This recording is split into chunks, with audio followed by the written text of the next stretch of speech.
Assalomu alaykum, kitobsevar kitobxonlar.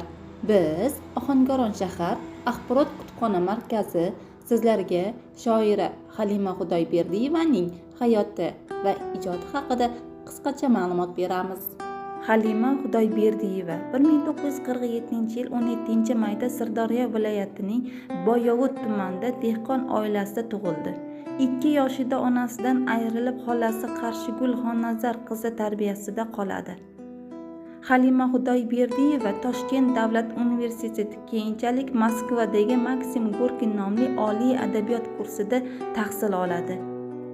Halima Xudoyberdiyeva Saodat, Guliston, Yozuvchi nashriyotlarida turli lavozimlarda xizmat qildi. Halima Xudoyberdiyevaning Ilk muhabbat nomli birinchi kitobi 1968-yilda bosib chiqildi. Shundan so'ng Oq olmalar 1973, Chaman 1974, Suyanch tog'larim 1976, Hurlik o'ti 1973, Bu kunlarga yetganlar bor 1996 kabi ko'plab she'r, doston va maqolalar nashr etgan. Taniqli shoira Halima Xudoyberdiyeva 2017-yilda vafot etadi.